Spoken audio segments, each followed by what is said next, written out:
The knife was heavier than Sarah expected. Silver, ancient. The blade etched with runes that seemed to writhe in the candlelight like living things.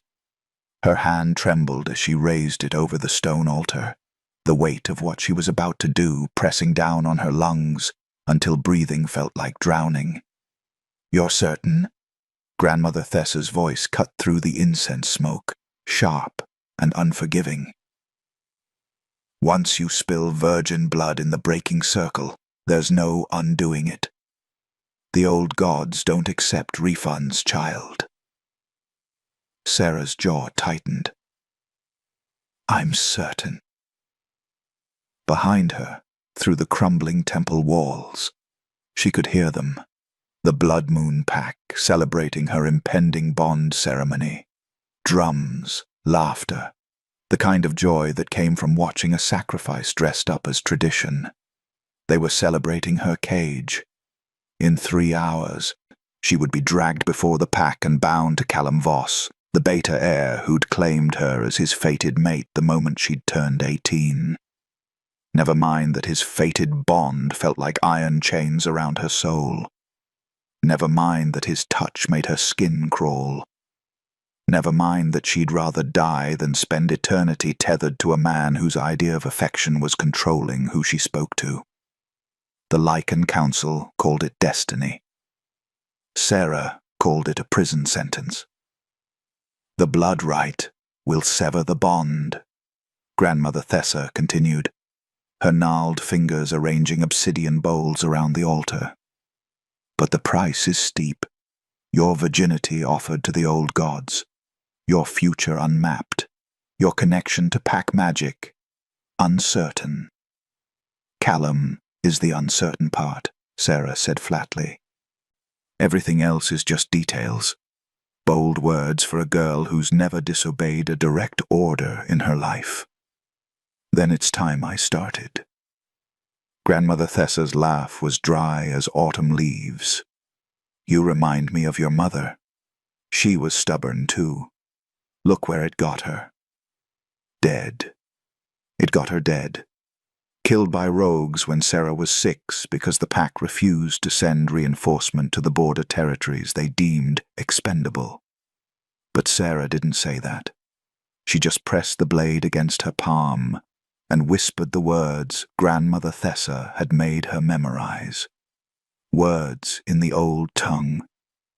Words that tasted like copper and smoke and desperation.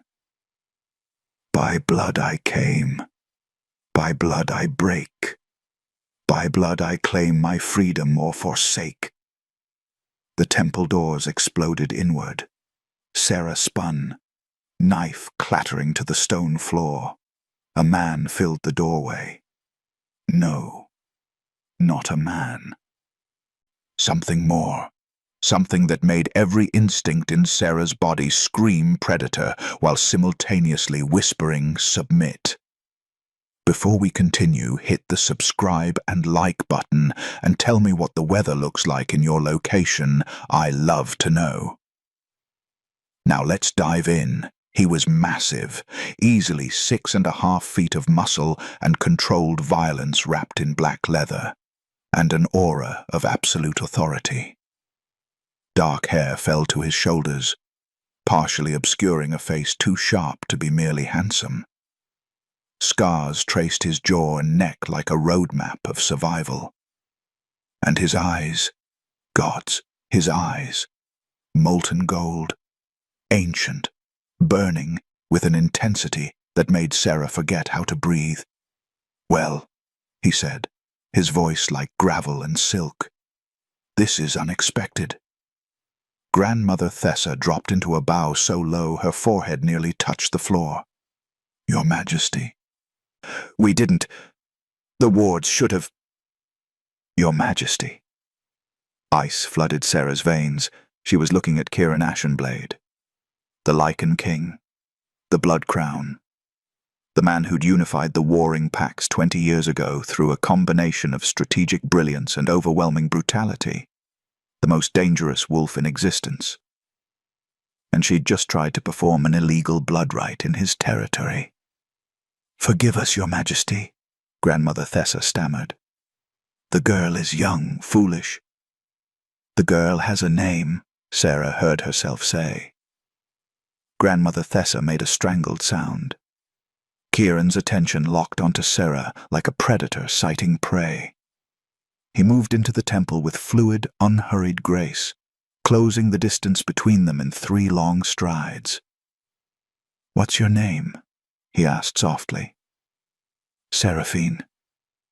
Her voice came out steadier than she felt. "Seraphine Ashford, and before you have me arrested, I'd like to state for the record that I was attempting to break a fated bond, not commit treason. Breaking a fated bond is treason." Kieran circled the altar, his gaze taking in the ritual setup, the silver blade, the half-completed spell. "The bond laws exist for pact stability. You know this." "The bond laws exist to control Omegas," Sarah countered, anger overriding self-preservation.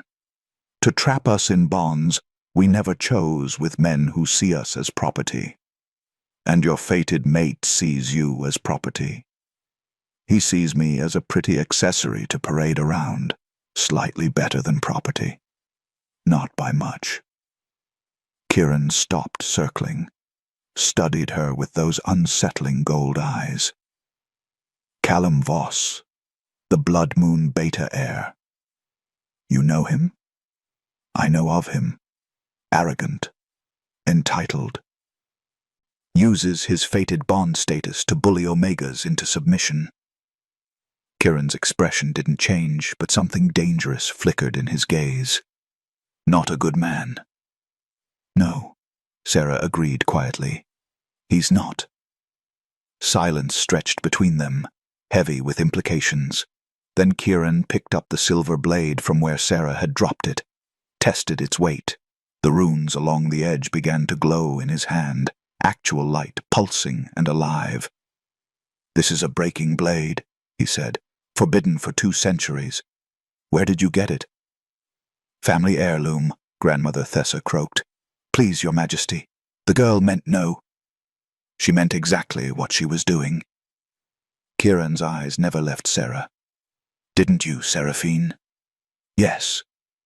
You were going to offer your virginity to the old gods, spill your blood in their name, break a fated bond despite knowing the magical backlash could kill you."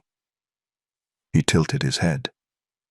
"That's either incredibly brave or incredibly stupid. Can't it be both?" The corner of his mouth twitched. Almost a smile. "I suppose it can." He set the blade back on the altar. Stepped closer. Close enough that Sarah could smell him. Pine and smoke, and something wild that made her pulse spike. "I'll make you a deal, Seraphine Ashford," Kieran said quietly. "I can break your bond to Callum Voss. Cleanly. No blood rite required. No risk of death." Sarah's breath caught. "Why would you do that?" "Because I don't believe in forced bonds." His gaze dropped to her throat, where the mating mark would appear once the ceremony completed. "And because I'm curious." "About what?" "About what kind of Omega is brave enough to attempt a blood rite alone, strong enough to challenge me to my face, desperate enough to trade her virginity for freedom." Kieran leaned in, his voice dropping to something that felt like a caress and a threat. "I want to know what you taste like when you're not drowning in another man's bond." Heat flooded Sarah's body, dangerous, traitorous heat. "That's not—" she started. "Here are my terms," Kieran interrupted smoothly. "I break your bond to Voss. You give me 3 months. 3 months of what?" His smile was pure predatory satisfaction. "Whatever I want." Sarah's world tilted. "That's insane." "That's the offer." Kieran straightened, putting calculated distance between them. 3 months in my court, under my protection, doing whatever I ask, whenever I ask it. His eyes gleamed. At the end of 3 months, if you still want your freedom, I'll release you. No bond, no obligation, you walk away free. And if I refuse, then you go back to Callum Voss, complete the bond ceremony, spend the rest of your life exactly where you are now. He paused. Or you finish the blood rite and hope you survive the backlash, your choice. It wasn't a choice. It was a trap wrapped in salvation. But Sarah was already drowning, and Kiran Ashenblade, dangerous, powerful, terrifying, was offering her a lifeline, even if that lifeline had teeth. 3 months, she whispered, and then I'm free. 3 months, Kiran confirmed, and then we'll see. We'll see. Not a promise, a warning. Sarah looked at Grandmother Thessa, who was pale and trembling, looked at the breaking blade on the altar, looked at the door, where freedom or destruction waited in equal measure. Then she looked at Kiran Ashenblade and made her choice. Deal. His smile was devastating. Good girl, he murmured. Now let's go break a bond. He offered his hand, and Sarah, terrified, desperate, alive for the first time in months, took it. The Blood Moon Pack celebration died the moment Kiran walked into the clearing. Drums stopped mid-beat.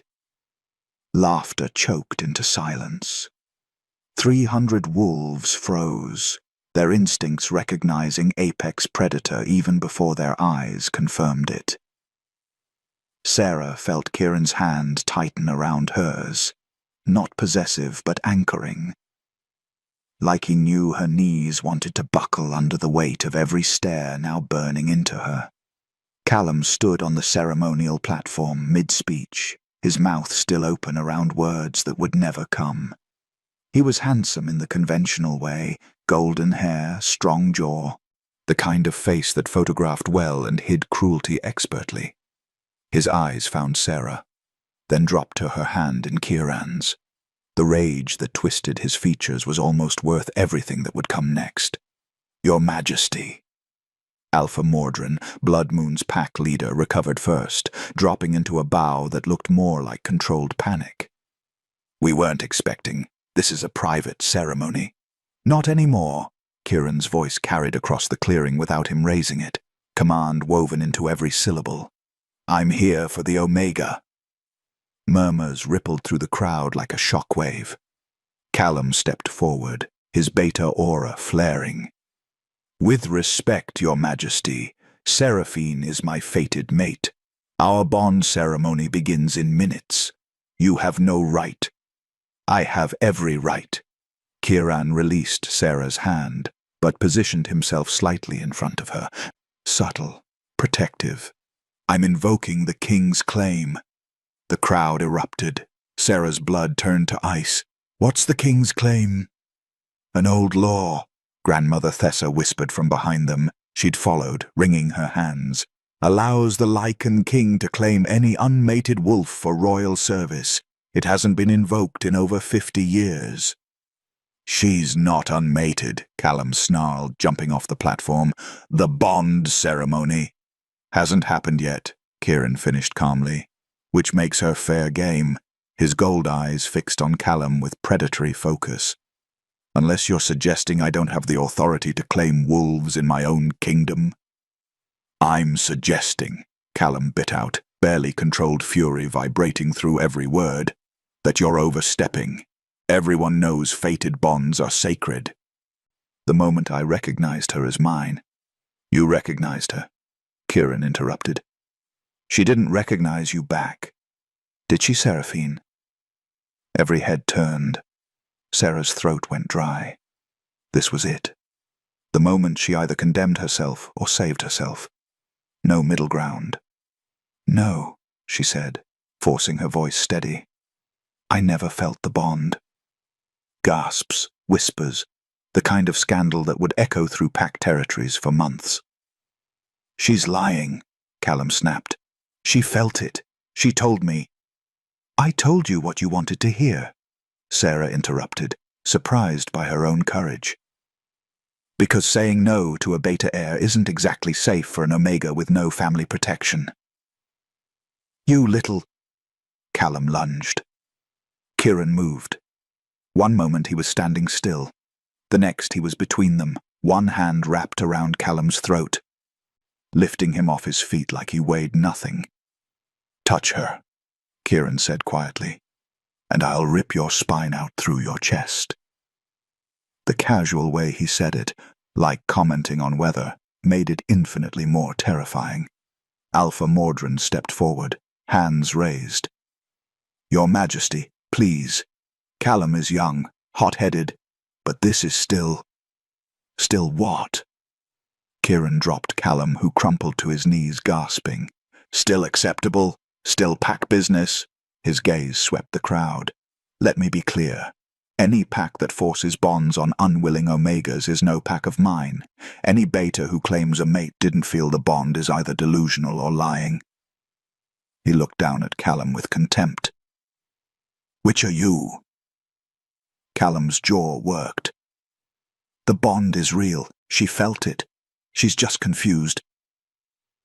"I'm not confused." Sarah stepped out from behind Kieran, her heart hammering but her voice clear. "I don't want this bond. I never wanted it.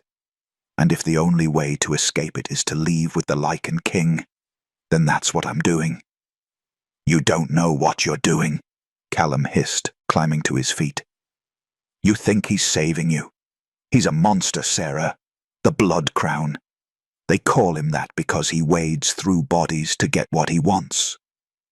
"And yet," Sarah said, meeting Callum's glare, "I feel safer with him than I ever did with you." The words landed like a physical blow. Callum's expression cracked, humiliation and rage bleeding through. "You'll regret this." "Maybe."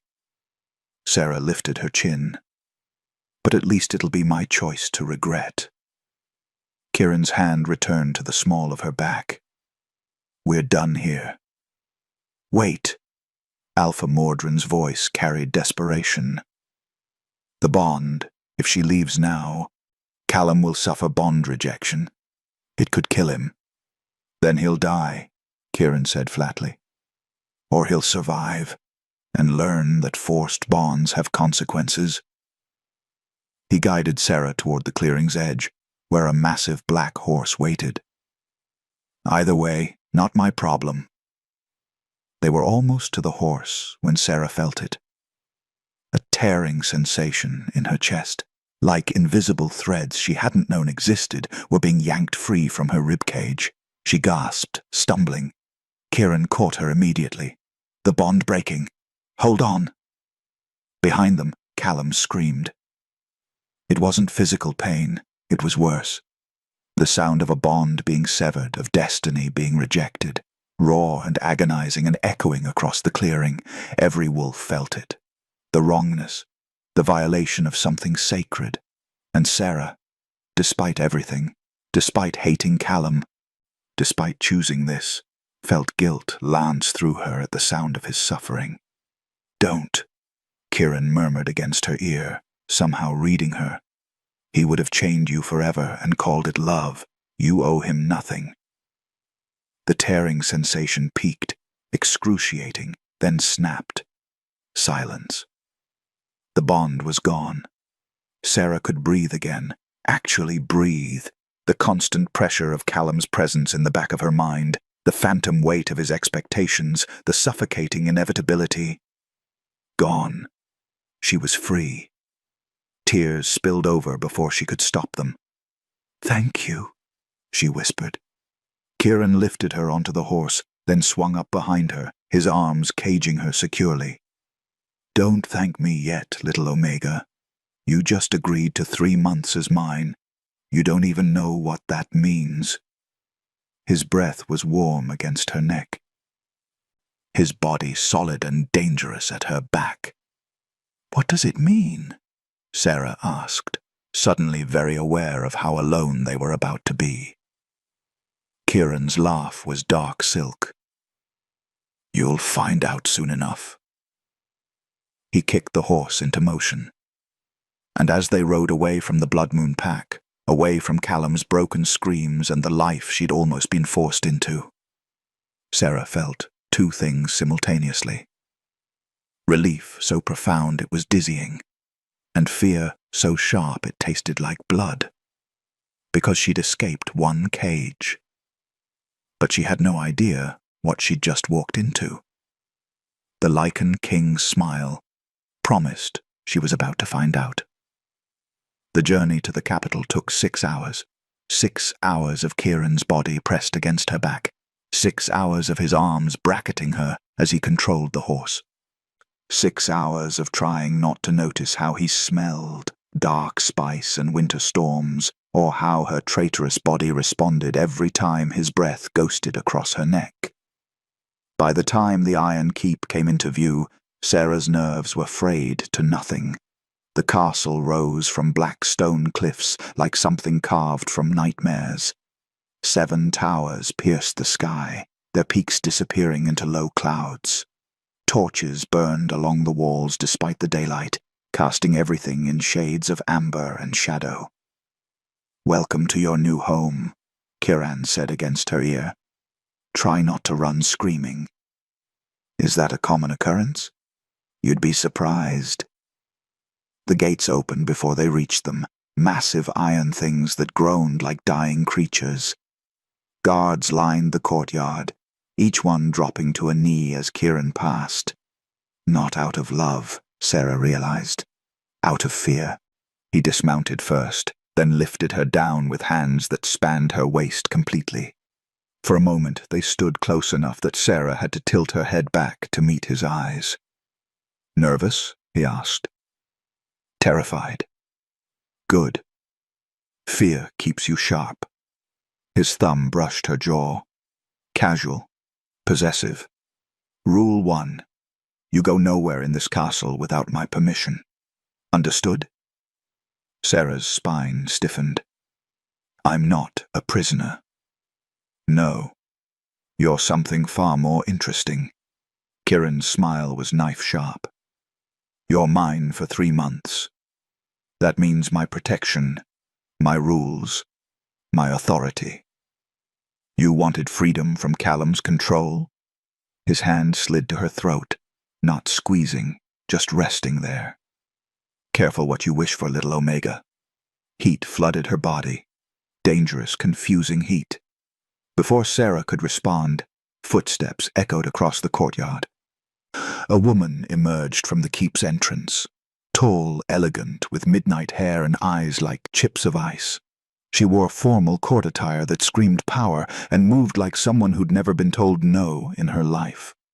"Kieran." Her voice was silk over steel. "You missed the council meeting." "I had more important business." Kieran's hand dropped from Sarah's throat, but he didn't step away. "Mira, meet Seraphine Ashford. She'll be staying in the East Wing." Mira's gaze raked over Sarah with calculated disdain. "Another stray? How charitable." "Watch your tone," Kieran said mildly. "Seraphine is under my direct protection. That makes her untouchable." Something dangerous flickered across Mira's face. "Of course, Your Majesty. I'll have the servants prepare a room." She looked at Sarah. "Try not to break anything. The last Omega who stayed here didn't end well." Ice slithered down Sarah's spine. What happened to her? She forgot her place. Mira's smile was all teeth. "The castle has a way of reminding people." "Mira." Kieran's voice dropped to something lethal. "Leave." Mira's expression smoothed instantly. She bowed, perfect, practiced, and disappeared back into the keep. "Who was that?" Sarah asked.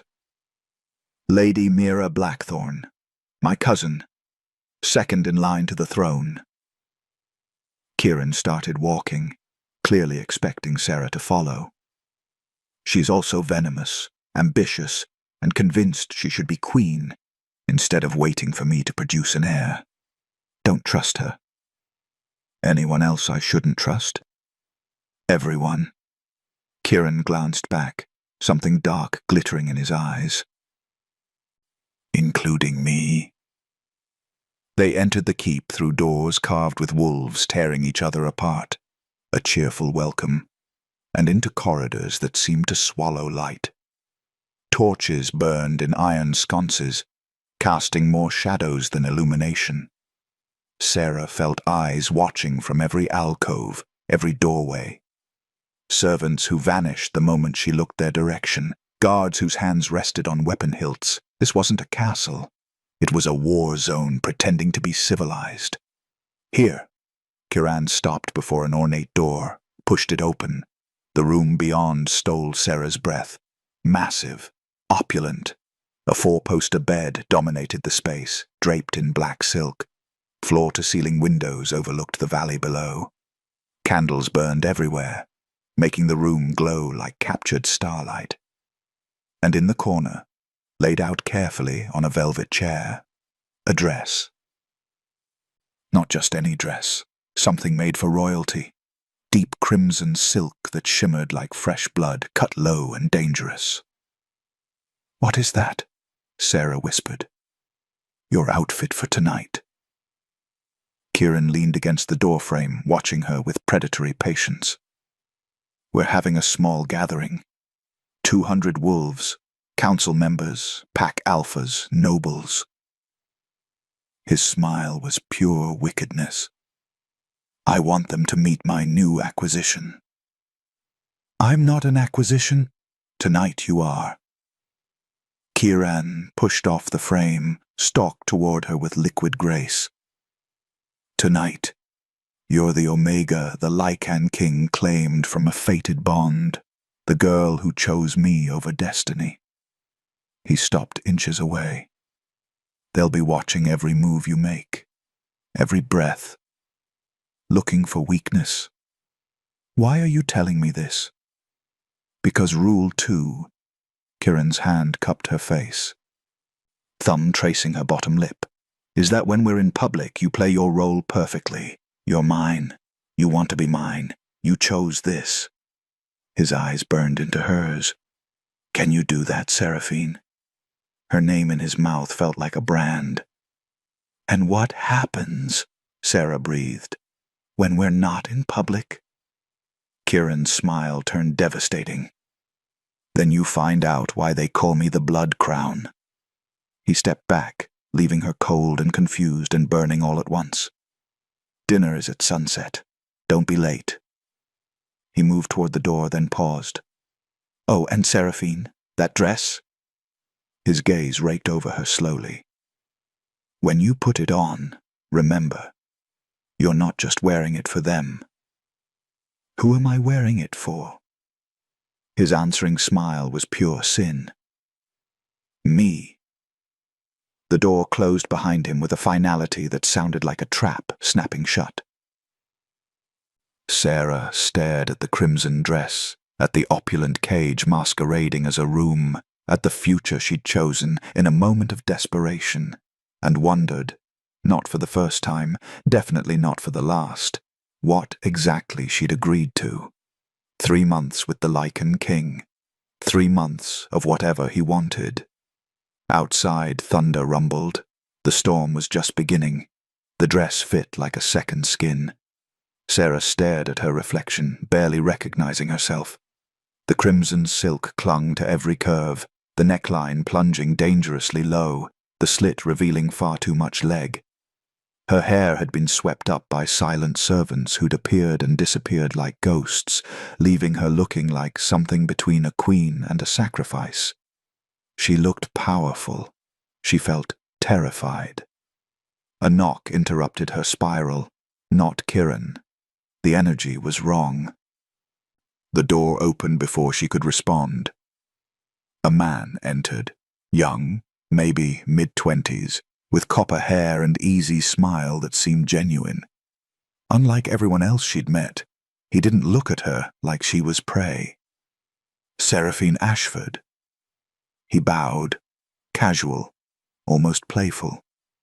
Demon striker, the king's strategist, occasional conscience, and full-time problem solver. His eyes sparkled with mischief. Also the only person in this castle who'll tell you the truth. The truth about what? Everything. Damon moved to the window, gazing at the valley below. Kiran sent me to escort you to dinner, and to give you a crash course in surviving the Iron Keep. That sounds ominous. It should. Demon turned, his expression sobering. Listen carefully. Tonight, every wolf in that room will be testing you. They'll want to know if you're a threat, a weakness, or just entertainment. He paused. Kiran's enemies will try to use you against him. His allies will try to manipulate you. And Mira, his jaw tightened. Mira will try to destroy you. Why are you telling me this? Because I like underdogs, and because... Damon hesitated, something complicated crossing his face. Because Kiran needs someone who isn't afraid of him. Someone real. His gaze sharpened. Are you real, Seraphine? Or are you just another Omega looking for power?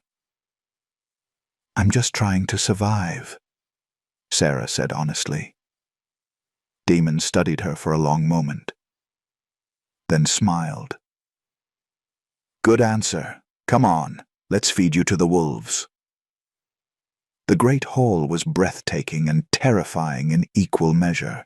Vaulted ceilings disappeared into shadow. Chandeliers dripped with candles, casting everything in golden light. Long tables stretched the length of the room, filled with wolves dressed in finery that probably cost more than Sarah's entire village, and at the head table, seated on a throne carved from black stone, Kiran. He wore formal court attire now, black leather and silver threading that made him look even more dangerous than before. His hair was pulled back, revealing the full, devastating impact of his face. When his eyes found hers across the room, everything else faded. The crowd noticed. Whispers rippled like wildfire. Walk with confidence, Demon murmured beside her. Like you belong here. Sarah lifted her chin and crossed the hall. Every step felt like a mile. Every gaze felt like a brand. But she didn't falter, didn't hesitate, didn't give them the satisfaction of seeing her fear. When she reached the head table, Kiran stood. The room went silent. Seraphine. He descended from the throne, closing the distance between them with predatory grace. You look. His eyes raked over her slowly, deliberately. Acceptable. The casual dismissal stung. But then Sarah saw it. The flash of heat in his gaze, quickly controlled. He was playing a role too. Thank you, Your Majesty, she said, matching his tone. Kiran's lips quirked. He offered his arm. Come, let me introduce you to your new world. The next hour was torture dressed as diplomacy. Alpha after alpha, noble after noble, each one smiling with their mouths while their eyes calculated her worth. Sarah smiled back, played the role, let Kiran guide her through conversations that felt like verbal combat. Mira appeared halfway through, her dress somehow more revealing, more expensive. Seraphine. What a unique choice of color. Her gaze dropped to Sarah's neckline. Bold. Some might say desperate. Some might say confident, Sarah countered smoothly. Mira's smile sharpened. Tell me, how does it feel to know you're a replacement? Kiran has a habit of collecting broken Omegas. None of them last. Mira, Kiran's voice cut like a blade. Don't you have someone else to poison? Just making conversation. Mira's gaze flicked between them. Although I am curious, What exactly did Seraphine offer to make you break a fated bond? That's not exactly your style. The room went silent, everyone listening now. Kieran's hand slid to Sarah's waist, pulling her against his side. The possessive gesture was deliberate, calculated for the audience. She offered, Kieran said softly, dangerously, to be interesting. Something you've never managed. Cousin! Gasps. Barely contained laughter. Mira's face went white with rage. You'll regret this. I doubt it. Kieran's attention shifted back to Sarah, dismissing Mira completely. Dance with me. I don't know how. Then I'll teach you. He pulled her toward the center of the hall, where space cleared instantly. Music swelled, something slow and dangerously intimate. Kieran's hands settled on her waist. Sarah's went to his shoulders, her heart hammering so hard she was certain he could hear it. You handled that well, he murmured as they began to move. I wanted to run, but you didn't.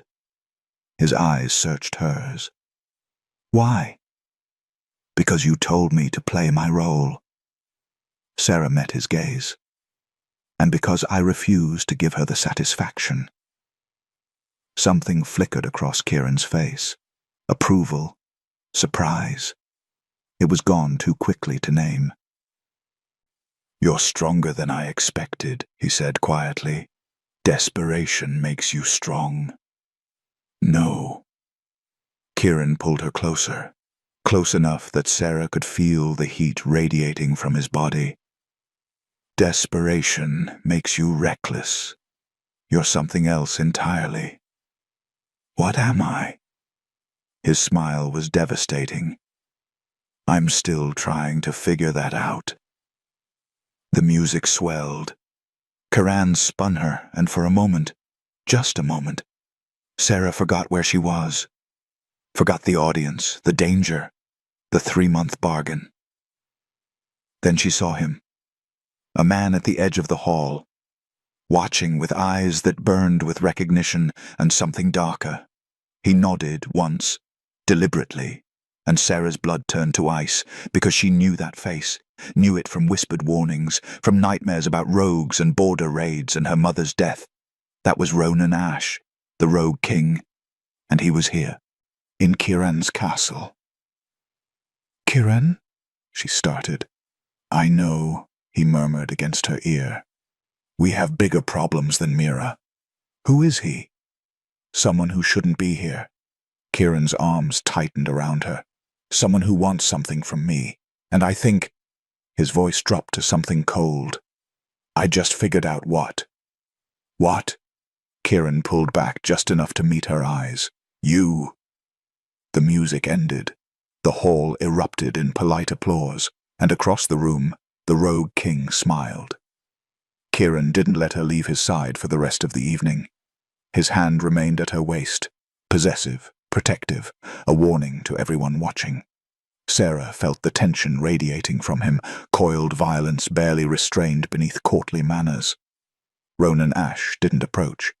He didn't need to. His presence alone was a threat, a promise. A game piece moved into position. Why is he here? Sarah whispered during a lull in conversation. Peace negotiations, Kieran said flatly. The council thinks we can turn rogues into allies. His jaw tightened. I think they're idiots. And you let him in anyway? Politics. The word dripped with contempt. Sometimes keeping your enemies close means inviting them to dinner and pretending not to notice their knives. When the meal finally ended, courses that Sarah barely tasted, Kieran escorted her from the hall personally. But instead of taking her back to her room, he guided her through a side corridor, up a spiral staircase, and into a tower room she hadn't seen before. His private study. Books lined the walls, maps covered every surface. A fire crackled in the hearth, casting dancing shadows across weapons mounted above it. This room felt lived in, real, the first genuine space she'd seen in the entire castle. Sit, Kieran ordered, pouring 2 glasses of something amber. Sarah perched on the edge of a leather chair. Are you going to tell me what's happening? Ronan Ash claims he wants peace. Kieran handed her a glass, then leaned against his desk. He's lying.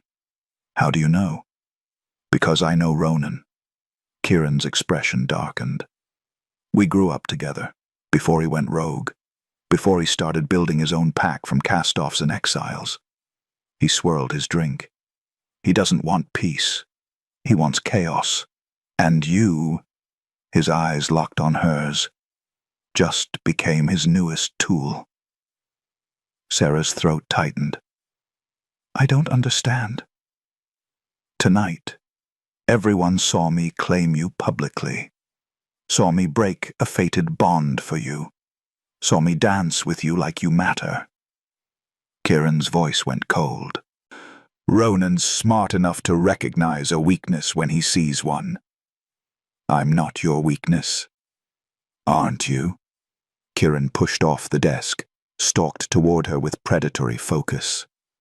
3 hours ago, I had no vulnerabilities.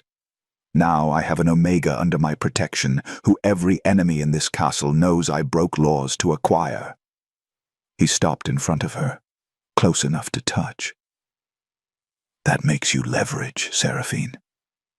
That makes you a target. Then send me away. No. The finality in his voice was absolute. Why not? Sarah demanded. If I'm such a liability. Because I don't abandon what's mine. Kieran's hand cupped her jaw, tilting her face up. And I made you a deal. 3 months. I keep my promises. Even if it costs you. Especially then. His thumb traced her bottom lip, and Sarah's breath hitched. Besides, Ronan made a mistake tonight. What mistake? Kieran's smile was pure predatory satisfaction. He showed his hand too early. Now I know he's planning something. Now I can prepare. His eyes burned into hers. And now he knows that touching you means declaring war on me personally. Before Sarah could respond, a knock interrupted them. Enter, Kieran called, stepping back. Demon entered, his usual easy expression replaced by grim concern. We have a problem. Another one?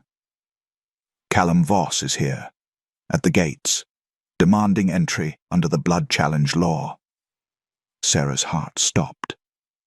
What's the Blood Challenge? An ancient rite, Demon explained. If a male believes his fated mate was stolen, he can challenge the thief to combat. Winner takes the Omega. Ice flooded Sarah's veins. No, the bond is broken. The bond is broken, Kieran agreed. But the challenge law predates bond magic. It's based on claim, not connection. His expression went lethal. Callum thinks he can win you back through violence. Can he? Sarah whispered. Only if he kills me. Kieran moved toward the door. Which he won't. Kieran, wait. Sarah caught his arm. You can't fight him. This is insane. Just tell him no. If I refuse, I look weak. Every alpha in the kingdom will question my authority. Kieran's jaw set. And Ronan will use that weakness to destabilize everything I've built. So you'll risk your life because of politics. I'll risk my life, Kieran corrected softly. Because you're under my protection. And I protect what's mine. The possessiveness in his voice should have frightened her. Instead, it made her feel safer than she'd felt in years. What if you lose? She asked. Kieran's laugh was dark and dangerous. I won't. He left, Demon trailing behind, leaving Sarah alone with her terror. Minutes crawled past like hours. Then Mira appeared in the doorway, her smile victorious. Come, little Omega, you'll want to watch this. Her eyes gleamed with malicious delight. After all, Your future is being decided in blood. Sarah's hands clenched into fists. You arranged this. Me? I simply mentioned to Callum where you were. What he chose to do with that information. Mira's shrug was elegant, cruel. Well, that's hardly my fault. If Kieran dies, you go back to Callum. Or, Mira's smile sharpened, you become available for a new bond. Either way, you lose. She turned to leave, then paused. The challenge takes place in the courtyard. You have 5 minutes to decide if you're brave enough to watch the man who saved you possibly die for you. She disappeared. Sarah stood frozen, her mind racing. She could stay here, hide in this tower, pretend she didn't care what happened, or she could face it. Watch, bear witness to the consequences of her choice. Her feet moved before conscious thought caught up, down the spiral stairs, through corridors that seemed endless, out into the courtyard where torches blazed and wolves gathered in a circle. In the center, Kieran and Callum. Kieran had stripped to the waist, revealing a body covered in scars that told stories of survival. Callum looked smaller somehow, less impressive, despite his size. Their eyes met across the distance, and Kieran smiled, cold, lethal, certain. First blood or death, the challenge master called. Death, Callum said. The crowd gasped. Kieran's expression didn't change. So be it. The challenge master raised his hand. Begin! Callum attacked immediately, all rage and desperation. Kieran moved like water, like shadow, like something that had been killing since before Callum was born. It wasn't even close. 3 moves. That's all it took. Kieran disarmed Callum, broke his leg, and had him on his knees with a blade pressed to his throat. Yield, Kieran said quietly. Never, Callum spat. She's mine. Kieran's blade moved. Blood sprayed across ancient stone. Callum's body hit the ground with finality, and Sarah, watching, unable to look away, realized something terrifying. She wasn't horrified. She was relieved. Sarah couldn't move. Callum's body lay motionless in the courtyard, blood pooling beneath him like a dark mirror.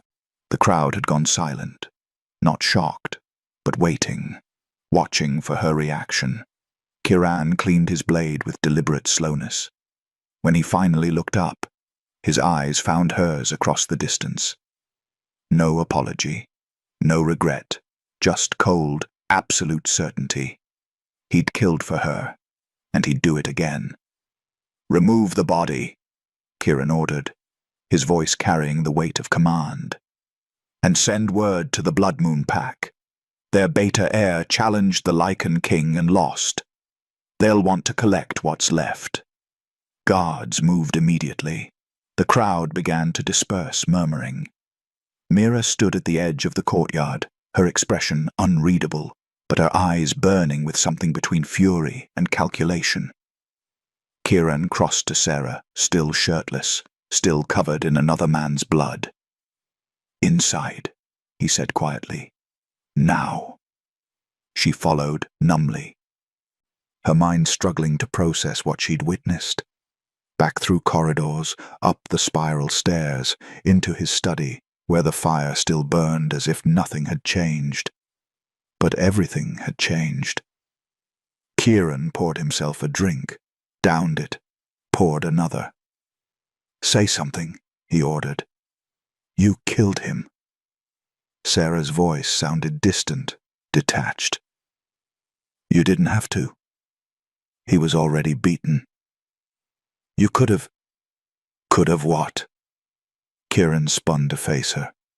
Let him live so he could challenge me again. So he could spread rumors that the Lycan King shows mercy to wolves who try to steal his claimed mates. His eyes flashed gold. This is not your old world, Seraphine. This is the Iron Keep.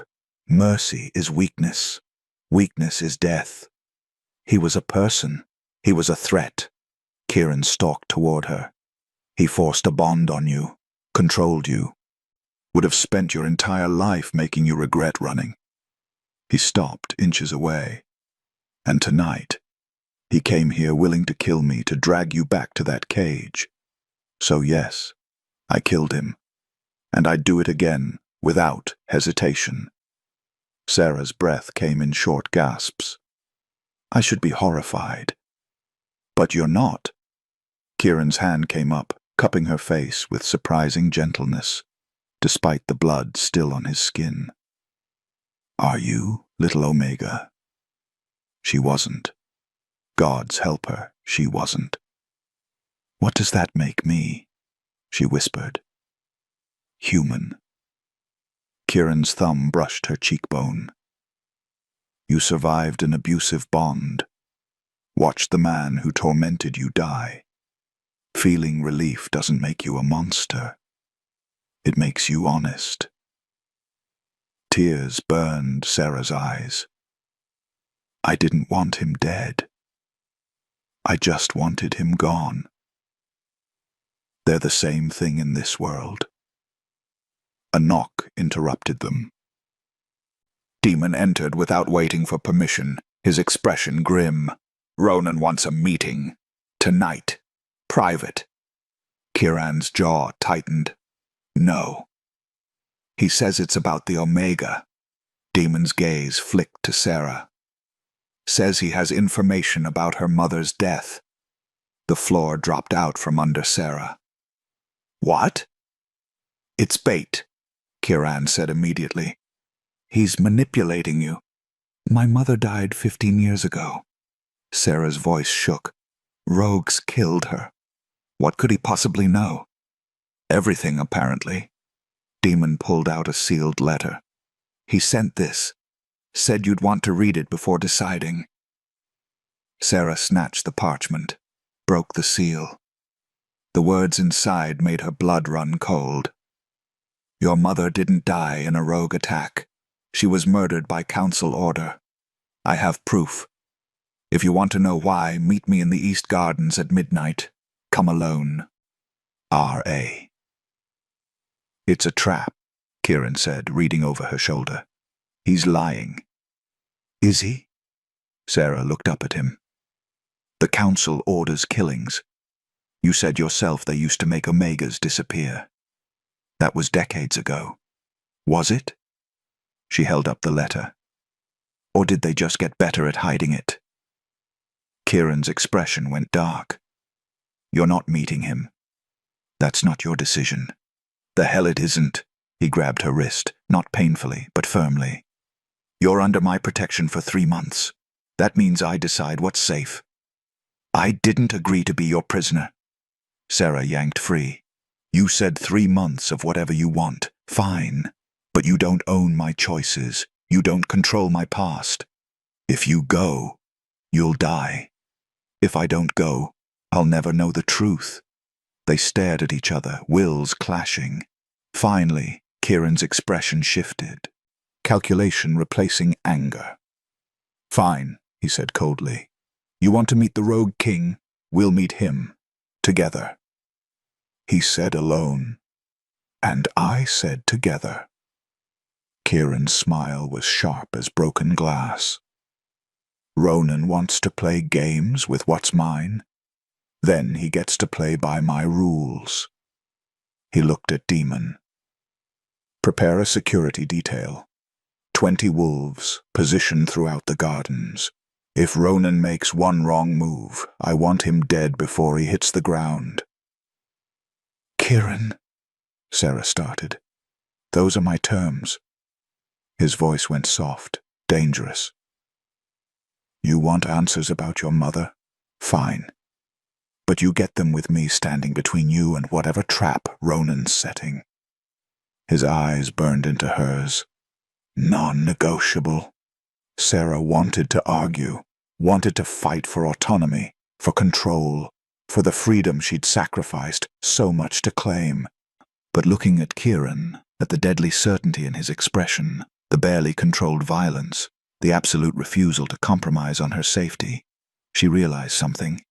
This wasn't about control. This was about protection. And maybe, just maybe, the difference mattered. "All right," she said quietly. "Together." Kieran nodded once. Midnight. East Gardens. He moved toward the door, then paused. "And Seraphine, whatever Ronan tells you about your mother, remember, truth can be weaponized just as easily as lies." He left, taking Damon with him. Sarah stood alone, the letter burning in her hand. 3 hours until midnight. 3 hours until she learned whether her mother's death had been random violence or calculated murder. 3 hours until she walked into a trap with the Lycan King as her shield. Outside, storm clouds gathered. The moon hid its face, and in the shadows of the Iron Keep, Mira smiled, because chaos was coming. And when the dust settled, she planned to be the only one left standing. The East Gardens were beautiful in the moonlight. Roses bloomed despite the season, their petals black as midnight. Stone paths wound through carefully manicured hedges that created natural labyrinths. Fountains sang with falling water, masking the sound of approaching footsteps. The perfect place for secrets or murder. Sarah walked beside Kieran, hyper-aware of the hidden guards positioned throughout the shadows. She couldn't see them, but she felt their presence. 20 pairs of eyes watching, waiting for violence. "He's already here," Kieran murmured. "North Fountain, alone as promised." "How do you know?" "I can smell him." Kieran's hand found the small of her back. "Stay close. Don't believe everything he says. And if I tell you to run, you run. Understood?" "I won't leave you." "You will." His voice went hard. "Because that's the deal. My protection means you follow my orders when there's danger." Before Sarah could argue, Ronan stepped into view.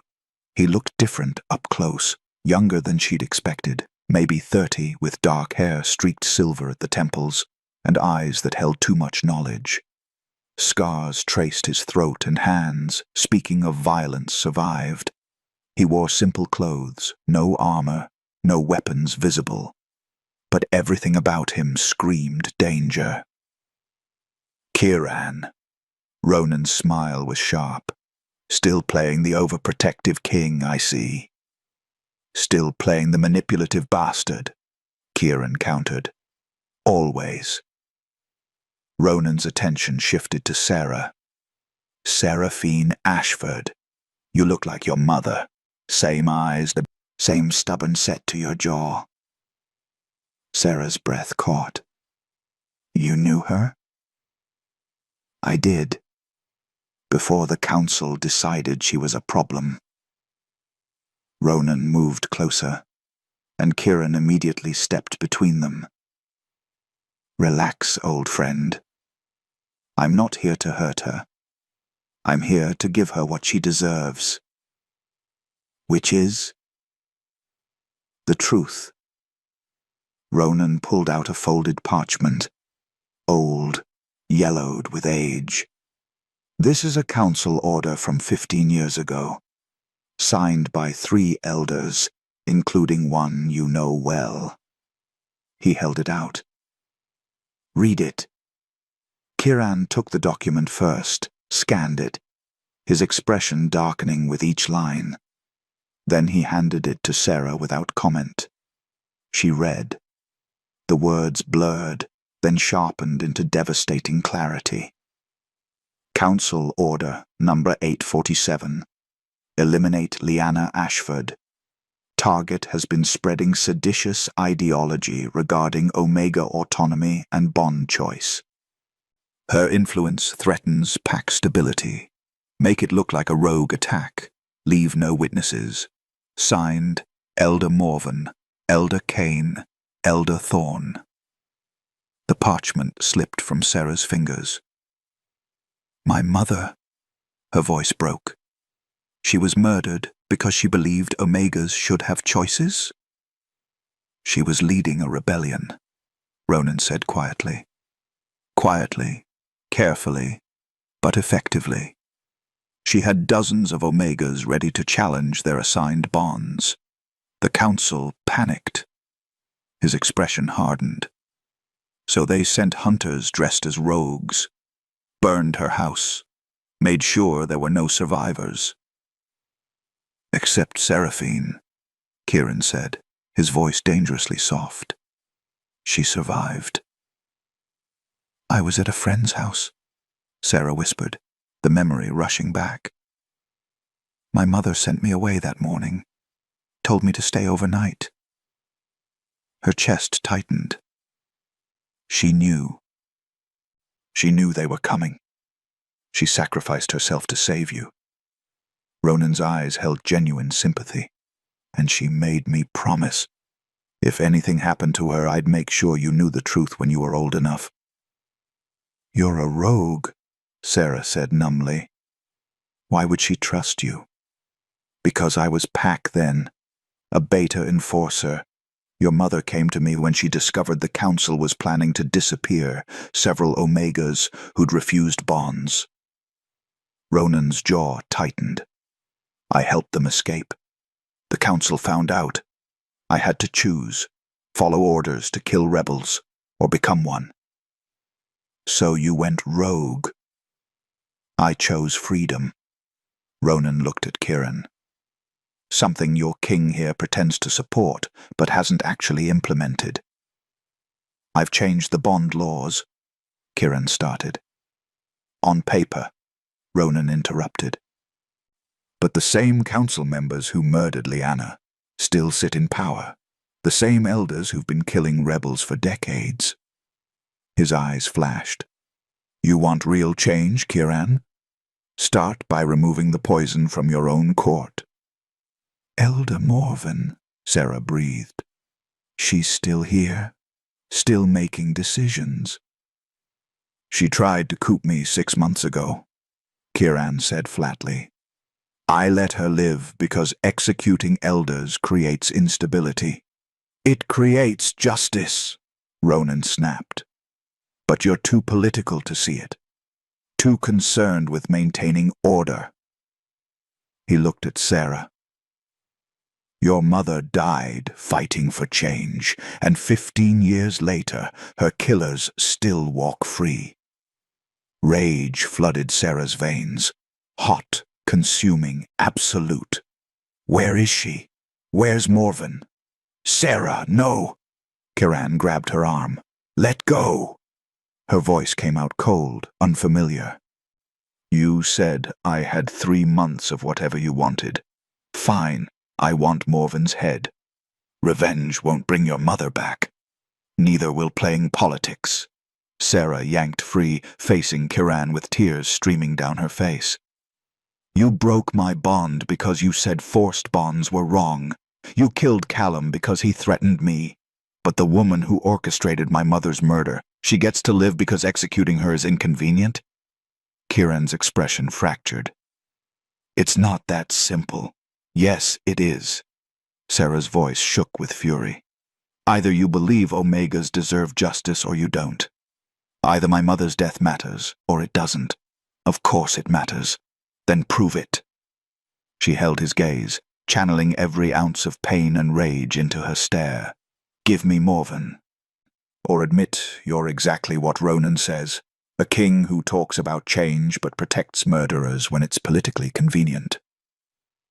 Silence stretched between them. Ronan watched with calculating interest.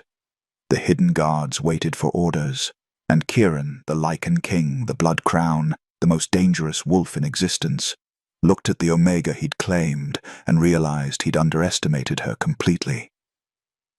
You want Morven? He said quietly, dangerously. Fine, we'll bring her to trial. Publicly. Let the evidence speak. Trials can be manipulated, Ronan interjected. The council protects its own. Not this time. Kieran's eyes never left Sarah. This time, I'm prosecutor, judge, and executioner if necessary. He stepped closer. But understand this, Seraphine. Once we start down this path, there's no turning back. Morven has allies. Executing a council elder will fracture the kingdom. Good, Sarah said coldly. Let it fracture. Some things are worth breaking the world for. Kieran's smile was terrible and beautiful. Careful, little Omega. You're starting to sound like a queen. Maybe that's what you need. Something ignited in Kieran's expression. Hunger, approval, desire all tangled together. Maybe it is, he murmured. Ronan cleared his throat. As touching as this is, we have a problem. Morven knows about this meeting. She has spies everywhere. His expression turned grim. By morning, she'll either run or strike first. You have hours, not days. Then we move tonight. Chiron's command voice returned. Demon, he called to the shadows, and his strategist materialized instantly. Arrest Elder Morven. Charge her with murder, conspiracy, and treason. If she resists, use whatever force necessary. With pleasure, Your Majesty. Demon disappeared. Kieran looked at Ronan. You have more evidence? Everything you need. Ronan handed over a leather satchel. Witness testimonies, council meeting transcripts, payment records to the hunters, enough to bury her twice over. Why give this to me? Why help? Ronan's smile was enigmatic. Because Lyanna Ashford deserved better. And because, his eyes flicked to Sarah. Her daughter might be the catalyst this kingdom needs to actually change. Before Kieran could respond, an explosion rocked the castle. Fire erupted from the east wing, Sarah's wing, flames reaching toward the sky. That's not Morven running, Ronan said grimly. That's her declaring war. Chaos erupted. Guards poured from every direction, shouting orders. Wolves shifted mid-run, racing toward the flames. Kieran's hand clamped around Sarah's wrist, already pulling her away from the gardens. The east wing, Sarah started, is a message, Kieran finished grimly. She's telling me she knows where you sleep, where you're vulnerable. His jaw set. Demon, status report. A guard materialized from the smoke. Elder Morven's chambers are empty. She fled before we arrived. The fire started in 3 locations simultaneously. Calculated arson, not accident. Casualties? 2 servants, both Omegas. The guard's expression darkened. They were locked in their rooms. Sarah's stomach dropped. She murdered her own people. To send a message, Ronan said, appearing beside them. Morven's saying she'll burn the kingdom before she lets you expose her. Then she's chosen death. Kieran's voice went cold, lethal. Lock down the castle. No one enters or leaves without my personal authorization. I want Morven found and brought to me alive. He paused, his smile vicious. Alive enough to stand trial anyway. Guards scattered. You need to leave, Kieran told Sarah. The keep isn't safe. Neither is anywhere else. Sarah pulled free from his grip. If I run, Morven wins. She gets to control the narrative. Claim I'm manipulating you. Turn your own counsel against you. Her voice steadied. I'm not hiding. You're not trained for this. Neither was my mother. Sarah met his eyes. But she fought anyway, and so will I. Something flickered across Kieran's face. Pride mixed with fear. You're going to get yourself killed. Then die protecting me. Isn't that what you promised? Before Kieran could respond, Mira burst into the courtyard, her dress singed, face streaked with soot. The council chambers. Morven left something for you. They ran. The council chambers were untouched by fire, but violated in worse ways. Every wall was covered in painted accusations, dripping red like blood. The Omega whore controls the king, break the bond, or burn the throne. Morven sees all. And in the center of the room, pinned to the high table with a dagger, another parchment. Kiran grabbed it, read aloud. You want justice, little Omega? Come find me. Midnight tomorrow. The old temple where your mother died. Come alone, or I start killing every Omega in the kingdom, 1 per hour, until you comply. Your move, whore. Sarah's blood turned to ice. She's insane. She's cornered, Ronan corrected, which makes her infinitely more dangerous. He looked at Kiran. You can't let Sarah go. I'm not. Yes, you are. Sarah snatched the parchment. Because if I don't, innocent Omegas die. People like me. People my mother tried to save. Her hands shook, but her voice didn't. I won't let her kill them because of me. It's a trap, Kiran said flatly. She'll torture you for information, then kill you anyway. Maybe. Sarah lifted her chin. Or maybe I kill her first. You don't know how. Then teach me. She grabbed his arm. You have 24 hours. Teach me to fight. Teach me to survive. And then let me finish what my mother started. Kiran stared at her like she'd grown a second head. You're serious. Completely. You'll die. Probably. Sarah's smile was sharp, unfamiliar. But at least it'll be my choice. The words hung between them, weighted with implications. Finally, Kiran laughed. Dark, impressed, dangerous. All right? Little Omega, you want to play assassin? He pulled her close, his voice dropping to something intimate and terrifying.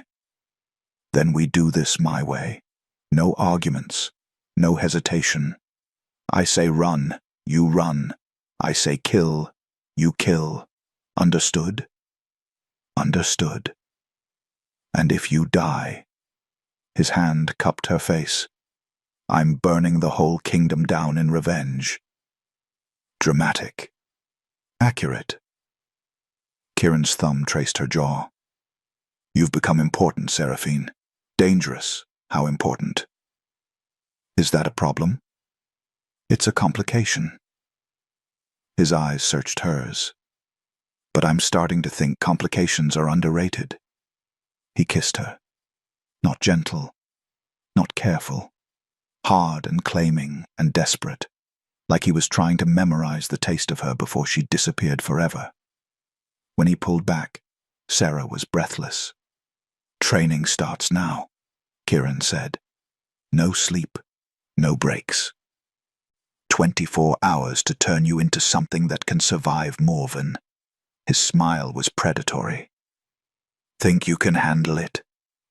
Sarah thought about her mother, about the Omegas Morven had murdered, about the future she'd chosen when she'd begged a stranger to kiss her.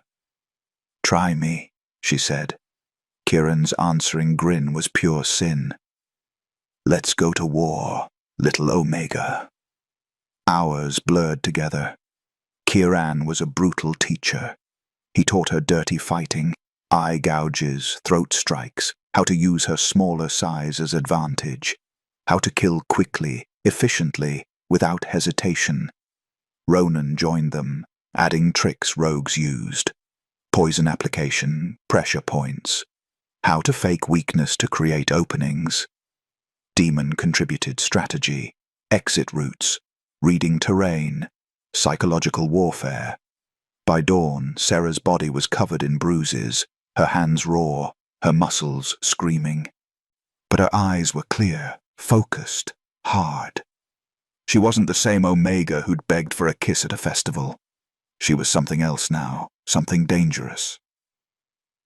Last lesson, Kiran said, as sunrise painted the training yard gold.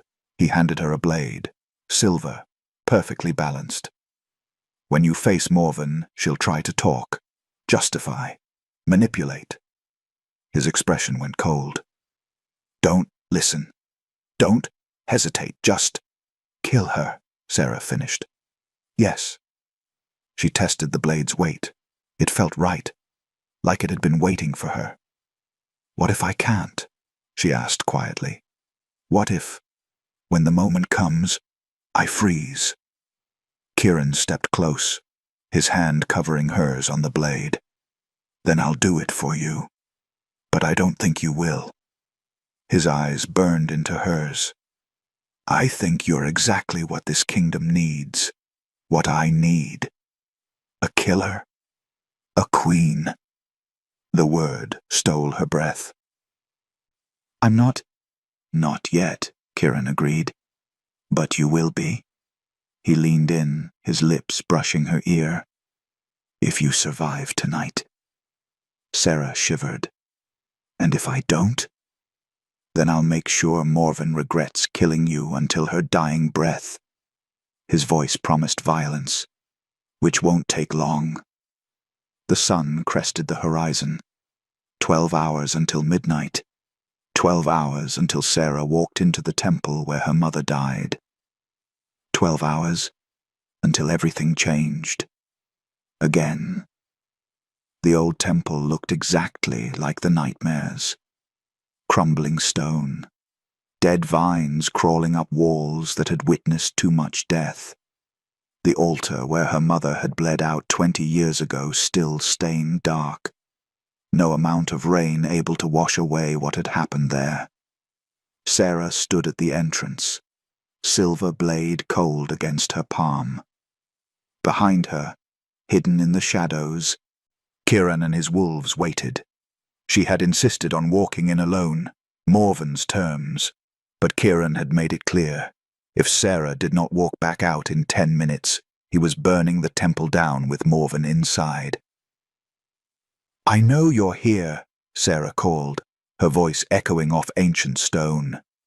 Laughter answered, cold, brittle, mad. Elder Morven stepped from behind the altar, her ceremonial robe stained with ash and what looked disturbingly like blood. Her eyes gleamed with something beyond sanity, the look of someone who had already lost and refused to accept it. You came, Morven said, almost surprised. I wondered if the Lycan King would let his little whore out of his sight.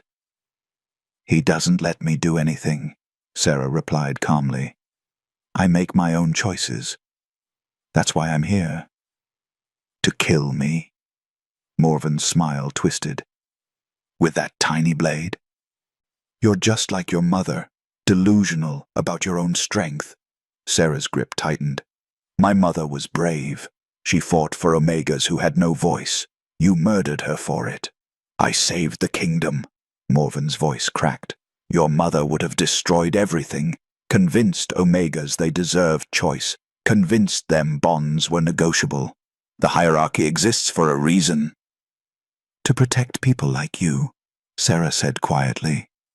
People who profit from suffering. Morven lunged. No warning, no hesitation, just violence. But Sarah had been trained by a king who understood brutality. She sidestepped, letting Morven's momentum carry her past. The elder crashed into the altar, snarling. 24 hours, Sarah said, circling. That's how long I spent learning to survive you. Learning that monsters bleed just like anyone else. Morven grabbed a ceremonial dagger from the altar. Then let's see who bleeds first. They collided. Sarah was smaller, younger, less experienced, but she was faster. And more importantly, she had been trained to fight dirty. Eye strikes, throat jabs, pressure points Ronan had made her memorize. Morven fought with desperation. Sarah fought with purpose. The blade found flesh. Morven gasped, stumbling back. Blood bloomed across her side. Not fatal, but enough. Enough to show she wasn't invincible. You should have stayed away, Morven hissed. should have let history stay buried. History repeats when we let it, Sarah replied. I'm here to make sure my mother's death meant something. She struck again, faster, cleaner. The silver blade found Morven's heart. The elder's eyes went wide, disbelieving, like she had genuinely thought she was untouchable. This is for my mother, Sarah whispered. For every Omega you silenced. For every life you destroyed. Morven collapsed, dead before she hit the stone. Sarah stood over the body, blade dripping, heart pounding. She expected to feel triumph, satisfaction, something. Instead, she just felt tired. It's over, she said to the empty temple. Behind her, Kieran emerged from the shadows. He had given her 8 minutes alone, longer than he had promised, but not by much. He took in the scene. Morven's body, Sarah's blood-splattered hands, the exhaustion in her eyes. How do you feel? He asked quietly. Like I just killed someone, Sarah said. Like it was necessary and terrible, and I'll never forget this moment. Kieran stepped closer, gently took the blade from her shaking hands. That's what makes you different from her. She never questioned. You'll carry this. Is that supposed to comfort me? It's supposed to remind you that you're still human. Sarah looked at him. This king who had crashed into her life with impossible offers and dangerous promises, who had trained her to kill, who had let her choose violence when he could have commanded her to stay safe. I want to go home, she whispered. Kieran pulled her close, his arms careful around her trembling frame. Then let's go home. 3 months. That had been the original bargain. 3 months of whatever Kieran wanted in exchange for freedom from Callum's bond. That deadline had passed 2 weeks ago.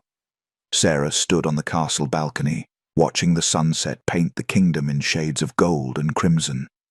Below, wolves gathered for the evening meal, packs from across the kingdom, here for the first council summit since Morven's death. Everything had changed. The council had been reformed. Half the old guard stripped of power, replaced by wolves who had actually lived under the bond laws they had enforced. New legislation passed. Omegas could refuse bonds without justification. Alphas who forced compliance faced exile. The hierarchy remained, but the cruelty was being systematically dismantled. It was everything her mother had died for, and it terrified Sarah how easily she had gotten used to being at the center of it. You're thinking too loud, Kieran said, appearing beside her with 2 glasses of wine. Sarah accepted one, smiling. Just wondering when you're going to remind me my 3 months are up. Ah, Kieran leaned against the railing, his expression unreadable. About that? Her heart stuttered. About what? I lied, he said simply. Sarah blinked. About? The bond breaking. When I severed your connection to Callum, Kieran's mouth curved in something between a smile and a grimace. I may have also created a new connection. Between us. The world tilted. What? Not a forced bond, he said quickly. Nothing like what Callum tried to impose, but a possibility. A foundation that could become a mate bond if we both chose it. His eyes met hers. I didn't plan it. Didn't expect it. The magic just recognized something. Sarah set her wine glass down before she dropped it. You've known this entire time? Since the first night. And you didn't tell me. Because I wanted you to choose me without knowing. Kieran's voice roughened. I wanted you to stay because you wanted to, not because some mystical bond told you to. I wanted— He broke off, jaw tight. I wanted to earn you. Sarah stared at him. This king who had commanded armies, unified packs, survived assassination attempts, and he had been afraid she wouldn't choose him. You're an idiot, she said. Kieran's eyebrows rose. Excuse me. 3 months. You gave me 3 months to decide if I wanted freedom or you. Sarah stepped closer. What you didn't consider is that maybe, for me, you are freedom. His breath caught. Sarah, I choose you, she said. Not because of a bond, not because you're a king, not because you killed for me or taught me to kill. I choose you because when I told you I was afraid of being owned. You spent 3 months proving you'd rather lose me than cage me. Kieran's hand cupped her face, thumb brushing her cheek. I'm still a king. Still dangerous. Still the man who knelt before his council to defend my right to choose, Sarah finished. Still the man who trusted me to face Morven. Still the man who sees me as a partner, not property. She smiled. Still the man I'm hopelessly, dangerously in love with. The words hung between them, weighted with meaning. Then Kieran kissed her. Not like that first kiss at the festival when she had been running from Callum. Not like the desperate kisses before battle. This was different. Claiming and tender, and absolutely certain. When he pulled back, his eyes gleamed gold. The bond, he said roughly. If you want it. If you're sure. I'm sure, Sarah said. But Kieran, this time, we do it right. No bargains, no conditions, no 3-month trials. No chains, he agreed. Just choice. Just us. The mate bond settled over them like moonlight. Warm, inevitable, right. Not the iron chains of Callum's forced bond. Not the desperate escape of the blood rite. This was different. This was chosen. 6 months later, Sarah stood before the council as Luna. Not because she had been claimed, but because she had claimed herself. She wore no crown, carried no title beyond her name. But when she spoke, wolves listened. Today marks the official end of assigned bonds, she said, her voice carrying across the chamber. Every Omega in this kingdom now has the right to choose, to refuse, to walk away. She paused. Some of you fought this change. Some of you still believe the old ways were better. Murmurs rippled through the crowd. But here's what I know, Sarah continued. My mother died because she believed Omegas deserved choice. Elder Morven killed her because she feared that choice would destroy the hierarchy. And you know what? She was right. Shocked silence. The old hierarchy is being destroyed. The one built on force and fear and treating people like property. We're building something new, something better. A hierarchy based on mutual respect, on earned authority, on bonds that strengthen us instead of breaking us. She looked at Kieran, standing beside her, King and Luna. Equal. We're proving you can have strength and choice, power and compassion, tradition and change. Sarah's smile was sharp. And anyone who thinks otherwise is welcome to challenge me. No one moved. Because the Omega who had begged a stranger to kiss her at a festival had become something else. Something dangerous. Something free. That night, alone in their chambers, Kieran pulled Sarah close. Do you ever regret it? he asked quietly. That night at the temple, the deal I offered. Sarah thought about the girl she had been, desperate, terrified, willing to bleed herself on an altar for freedom. I regret nothing, she said. Not the fear, not the violence, not the impossible choice you gave me. She kissed him softly. Because it led here. To a kingdom in chaos. To a kingdom being reborn. Sarah's smile was radiant. To a mate who chose me back. To a life I actually want to live. Kieran's arms tightened around her.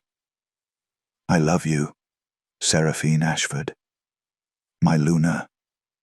My equal. My choice. I love you too, she whispered.